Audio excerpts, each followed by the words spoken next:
Hai, halo. Sering tanda tangan perjanjian tapi perjanjiannya nggak sah. Rugi dong. Ayo belajar asas dan syarat perjanjian bareng kami. Asas perjanjian ada 5. Yang pertama adalah asas kebebasan berkontrak, di mana kita dibebaskan untuk membuat kontrak dengan siapapun, dalam bentuk apapun, selama masih sesuai dengan undang-undang dan norma. Kita dibebaskan untuk membuat atau tidak membuat perjanjian, kemudian dengan siapa perjanjian itu, apa isi perjanjian, dan tertulis atau tidak tertulisnya perjanjian itu.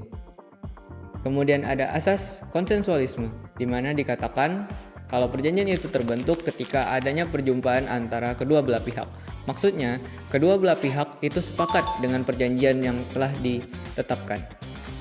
Selanjutnya ada asas pacta sunt servanda, di mana asas ini berprinsip bahwa perjanjian harus sesuai dan sah secara undang-undang. Asas ini melandasi pikiran di mana perjanjian akan mengakibatkan kewajiban hukum, sehingga para pihak terikat harus melaksanakan perjanjian tersebut. Selanjutnya ada asas kepribadian, di mana dikatakan bahwa orang yang terlibat dalam perjanjian yang akan terikat pada perjanjian, sehingga orang yang tidak terlibat dalam perjanjian tidak akan terikat. Asas itikat baik. Perjanjian harus dilandasi dengan itikat baik. Di antaranya, yang pertama, perjanjian harus sesuai dengan norma-norma yang ada, dan yang kedua, perjanjian harus mencerminkan kebaikan. Adapun syarat sahnya perjanjian dalam Undang-Undang Hukum Perdata itu ada 4. Yang pertama ada kesepakatan antar pihak-pihak yang terkait. Yang kedua kecakapan untuk membuat suatu perikatan. Yang ketiga adanya sebab yang halal. Dan yang terakhir adanya syarat hukum yang tidak terpenuhi. Yang pertama adanya kata sepakat, bahwa kedua pihak yang melakukan perjanjian itu harus sepakat, setuju, sekata, dan seia. Nah, jadi ketika ada satu pihak yang menghendaki, maka pihak yang lainnya harus ikut menghendaki. Nah, yang kedua itu ada kecakapan. Nah, setiap orang itu dianggap cakap untuk membuat suatu perikatan, kecuali orang-orang yang sudah ada di dalam undang-undang yang berarti tidak cakap. Yang pertama itu adalah orang atau anak di bawah umur yang umurnya belum dianggap stabil. Itu ketika kita menggunakan hukum di Indonesia, maka minimal 18 tahun atau sudah menikah itu sudah dianggap dewasa.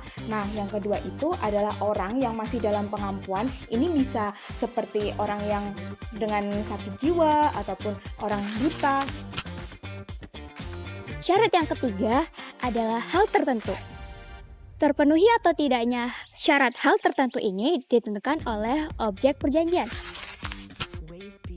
Perjanjian harus memiliki objek yang jelas, dapat diperjualbelikan, dan dapat ditentukan jenisnya. Jumlah tersebut tidak perlu pasti, asal jumlah itu bisa ditentukan nantinya. Syarat yang terakhir adalah sebab yang halal. Syarat ini ditentukan oleh tujuan dari perjanjian tersebut. Perjanjian yang dibuat tanpa suatu sebab atau dibuat berdasarkan sebab yang palsu atau terlarang tidaklah memiliki kekuatan.